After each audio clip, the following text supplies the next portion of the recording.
ये कहानी है भारत और ऑस्ट्रेलिया के बीच खेले गए उस high scoring ODI thriller match की, जब एक मैच में 5 ऑस्ट्रेलियाई बल्लेबाज फिंच, फिलिप्स, वाटसन, बेली और मैक्सवेल ने अर्धशतक जड़ते हुए 360 रनों का विशाल टारगेट भारत के सामने रख दिया था।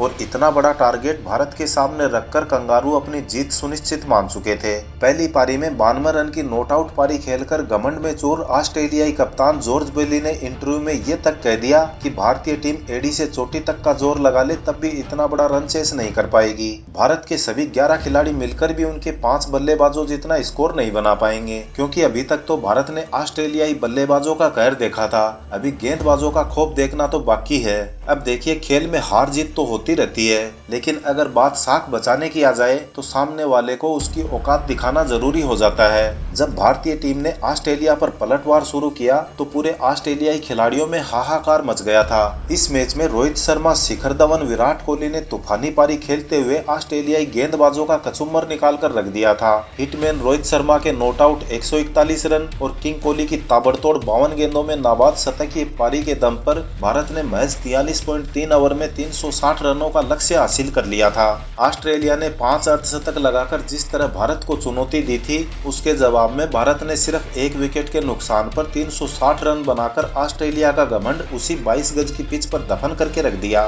दोस्तों, इस हाई स्कोरिंग थ्रिलर मैच की पूरी हाईलाइट हम आपको दिखाएंगे, लेकिन आगे बढ़ने से पहले वीडियो को लाइक और चैनल को सब्सक्राइब जरूर करें। आपके प्यार और सपोर्ट के लिए आपका बहुत बहुत धन्यवाद। भारत और ऑस्ट्रेलिया के बीच ये ऐतिहासिक मैच 16 अक्टूबर 2013 जयपुर के सवाई मानसिंह स्टेडियम में खेला जाना था, जहां भारतीय कप्तान MS धोनी और जॉर्ज बेली टॉस के लिए मैदान में आते हैं और ऑस्ट्रेलिया ने टॉस जीतकर पहले बल्लेबाजी करने का फैसला लिया। फिर एरोन फिंच और फिलिप्स ह्यूज ऑस्ट्रेलिया की तरफ से ओपनिंग करते हैं, लेकिन शुरुआत से ही ऑस्ट्रेलिया की पारी काफी धीमी रहती है। 15 ओवरों तक ऑस्ट्रेलिया सिर्फ 68 रन ही स्कोर बोर्ड पर लगा पाई थी। फिर 16वें ओवर में सुरेश रैना के शानदार थ्रो ने एरोन फिंच को 52 रनों पर आउट कर चलता कर दिया। इसके बाद शेन वाटसन पारी को संभालने आते हैं और फिलिप्स ह्यूज के साथ मिलकर 21वें ओवर तक ऑस्ट्रेलिया को 100 रनों के पार ले जाते हैं। यहाँ तक भारत पूरी तरह से ऑस्ट्रेलिया पर हावी होता नजर आ रहा था, लेकिन मैच के आधे पड़ाव के बाद वाटसन और ह्यूज ने भारतीय गेंदबाजों पर पलटवार शुरू कर दिया।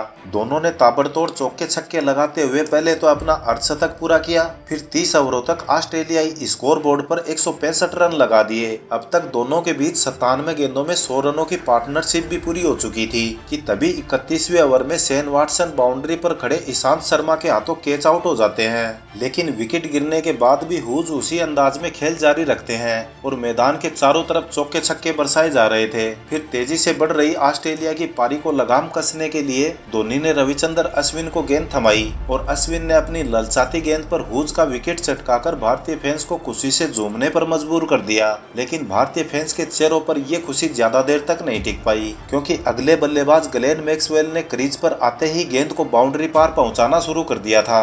अब तक जो रन रेट 5 से नीचे चल रही थी वो अब 6.5 के ऊपर जा पहुंची। ग्लेन मैक्सवेल और जॉर्ज बेली ने अपना 50 पूरा कर 45वें ओवर में ही पारी को 300 रनों के पार पहुंचा दिया था। लेकिन तभी मैक्सवेल बेली के मना करने के बावजूद भी दूसरे रन के लिए दौड़ पड़े और अपना विकेट गंवाकर उन्हें वापस पेवेलियन लौटना पड़ा। फिर जॉर्ज बेली के नॉट आउट 52 रनों की बदौलत ऑस्ट्रेलिया ने निर्धारित 50 ओवरों में 360 रनों का विशाल टारगेट भारत के सामने रख दिया और इसके बाद तो ऑस्ट्रेलियाई खिलाड़ियों की खुशी मानो 7वें आसमान पर जा पहुंची और वो जीत से पहले ही जीत के नशे में इतने चूर हो गए थे कि उन्होंने भारतीय खिलाड़ियों को ललकारते हुए चुनौती दे डाली कि दम है तो ये मैच जीत के दिखाओ। उस दिन टीम इंडिया के लिए बेशक ये टारगेट एक बड़ी चुनौती के तौर पर देखा जा रहा था, क्योंकि इससे पहले भारत ने इतना बड़ा टारगेट ऑस्ट्रेलिया के खिलाफ कभी चेस नहीं किया था और इसी कारण स्टेडियम में बैठे भारतीय फैंस भी जीत की उम्मीद लगभग छोड़ ही चुके थे। अभी तक गेंदबाजी से जो करना था वो भारत ने कर दिया था, लेकिन अब पराक्रम दिखाने की बारी आती है भारतीय बल्लेबाजों की,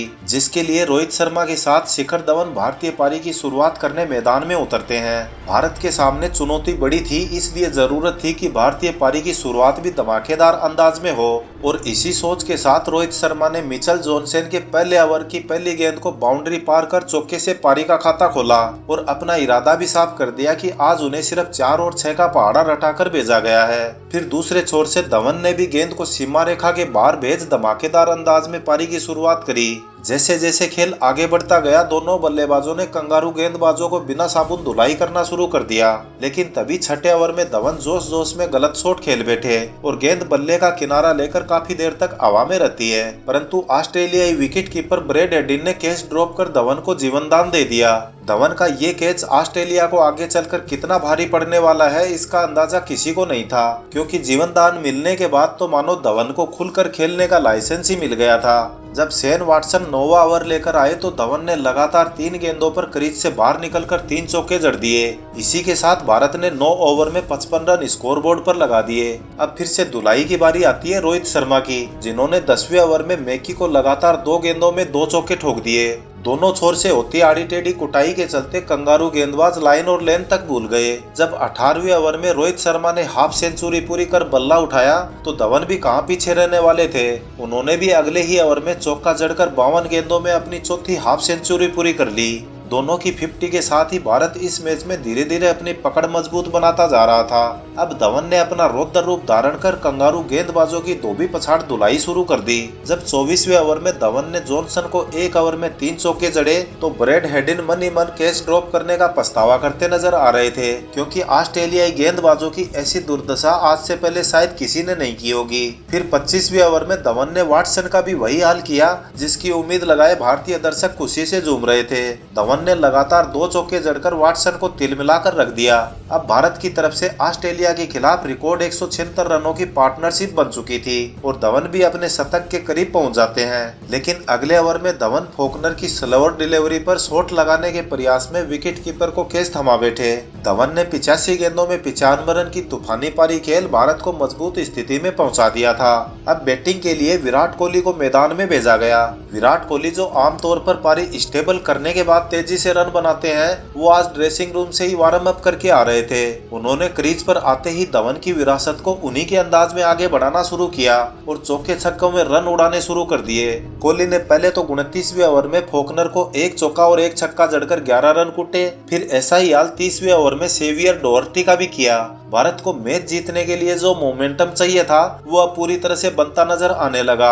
अब कंगारुओं के सामने एक तरफ कुआं तो दूसरी तरफ खाई वाली स्थिति बन चुकी थी, क्योंकि रोहित शर्मा तो पहले ही उनकी धुलाई कर रहे थे। अब विराट भी मैदान पर बल्ले से तांडव मचा रहे थे। फिर 31वें ओवर में रोहित शर्मा ने मैकी को एक जोरदार सिक्स जड़ा, लेकिन शॉट लगाते वक्त उन्होंने इतनी ताकत लगाई कि उनके पैर की नस तक खिंच गई और वो वहीं पर गिर पड़े, क्योंकि 50 ओवरों तक फील्डिंग करने के बाद 30 ओवरों तक बल्लेबाजी करना इतना भी आसान नहीं होता है जितना हमें टीवी के सामने बैठकर मैच देखने में लगता है। इसी दौरान फिजियोथेरेपिस्ट ने उन्हें रिटायर हार्ट लेने को कहा, लेकिन रोहित शर्मा ने थेरेपी लेकर कंटिन्यू खेलना जारी रखा, जो ये बताता है कि आज उनका क्रीज पर खड़े रहना कितना जरूरी था। अब कंगारुओं की कुटाई का जिम्मा विराट कोहली संभालते हैं और मैकी और वॉटसन को टारगेट पर रखकर बारी बारी से दोनों को धोना शुरू कर दिया।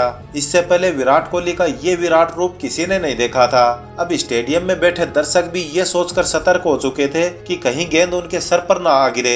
इस सिंगल के साथ विराट ने 27 गेंदों में अपनी 50 पूरी की, जो उनके द्वारा खेली गई सबसे तेज 50 में से एक थी। 50 लगाने के बाद तो विराट कोहली और ज्यादा खतरनाक हो गए। अब जो भी गेंदबाज ओवर डालने के लिए आ रहे थे उन सब का असर एक जैसा हो रहा था, क्योंकि न तो रोहित शर्मा किसी पे तरस खा रहे थे और ना ही विराट से किसी को रहम की उम्मीद थी। इनकी बल्लेबाजी देखकर ये लग रहा था कि ये दोनों सिर्फ दिखावे की पार्टनरशिप कर रहे थे, जबकि हकीकत में तो इन दोनों में ये होड़ मची थी कि आज चौके छक्के कौन ज्यादा लगाएगा।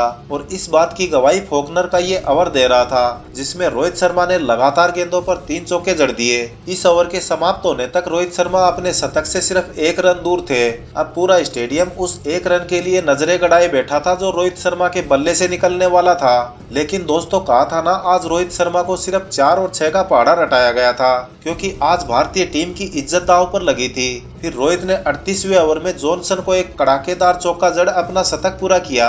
इस शतक के साथ स्टेडियम में बैठे हजारों दर्शक खुशी से झूमने लगे, क्योंकि शुरू में जो जीत भारत से कोसों दूर नजर आ रही थी वो जीत अब भारत के बहुत करीब आ चुकी थी। अब भारत को ये मैच जीतने के लिए 73 गेंदों में 74 रन बनाने थे और भारत के 9 विकेट अभी भी हाथ में थे। इसके बाद रोहित और विराट का प्रकोप इसी तरह जारी रहता है और भारत 300 रनों के आंकड़े को भी पार कर गया। दोनों ने मिलकर कंगारुओं को इस कदर सुन्न करके रख दिया था कि गेंद उनके बगल से निकलकर बाउंड्री पार जा रही थी और वो चुपचाप खड़े खड़े दर्शक बनकर देखते रहे। जब 40वें ओवर में रोहित शर्मा ने 4 चौके जड़कर ओवर से कुल 18 रन लिए तो जॉर्ज वेली का चेहरा देखकर लग रहा था कि भारत को चुनौती देकर वो मन ही मन पछता रहे थे। अब बाकी बची 60 गेंदों में भारत को सिर्फ 40 रन और बनाने थे। यहाँ तक विराट कोहली 42 गेंदों में 76 रन की पारी खेल चुके थे। जब उन्हें एहसास हुआ कि जीत के लिए सिर्फ 40 रन बाकी रह गए हैं तो कोहली ने आव देखा न ताव और यकायक कंगारुओं पर कहर बनकर टूट पड़े। अचानक हुए इस हमले से सभी कंगारू सकते में आ गए कि आखिर उनके साथ ये सब क्या हो रहा है। डर की असली डेफिनेशन क्या होती है वो उस दिन कंगारू गेंदबाजों के चेहरों पर साफ साफ नजर आ रही थी। विराट कोहली ने एक के बाद एक चौके छक्कों की बरसात करते हुए महज 52 गेंदों में शतक जड़कर भारत की तरफ से सबसे तेज शतक बनाने का रिकॉर्ड भी अपने नाम कर लिया। अब जीत भारत से सिर्फ 12 रन दूर खड़ी थी। तभी 43वां ओवर डालने के लिए ग्लेन मैक्सवेल को लगाया गया और क्रीज पर उनके स्वागत के लिए खड़े थे द हिटमैन रोहित शर्मा। फिर ओवर की पहली गेंद फील्डरों के बीच से निकलकर बाउंड्री के लिए रवाना हो जाती है। इसके बाद ओवर की दूसरी फुल टॉस गेंद को रोहित शर्मा ने स्टेडियम की दूसरी मंजिल पर पहुंचा दिया। कंगारुओं के पास इस गेंद को देखने के अलावा और कोई रास्ता भी नहीं था। अब भारत को जीत के लिए सिर्फ 2 रन की जरूरत थी। तभी रोहित शर्मा के बल्ले से जीत का चौका निकलता है और इस तरह जीत का परचम लहराते हुए भारत ने ऑस्ट्रेलिया के घमंड को चूर चूर करके रख दिया। दोस्तों, इस मैच में भारत ने 360 रनों का नामुमकिन रन चेस सिर्फ 43.3 ओवर में पूरा कर इतिहास रच दिया था। रोहित शर्मा की नॉट आउट 141 रन और विराट कोहली की नॉट आउट 100 रनों की ऐतिहासिक पारी हमेशा हमेशा के लिए याद रखी जाएगी। तो हिटमैन रोहित शर्मा और चेस मास्टर विराट कोहली में से किसकी पारी आपको ज्यादा खतरनाक लगी वो आप कमेंट करके बताएं। भारत की इस ऐतिहासिक जीत के नाम इस वीडियो को बिना लाइक किए मत जाइए। आगे भी इसी तरह के रोमांचक मैचों के वीडियो देखने के लिए हमारे चैनल को सब्सक्राइब करना भी ना भूलें। फिर मिलते हैं अगले वीडियो में एक नई कहानी के साथ। जय हिंद, जय भारत।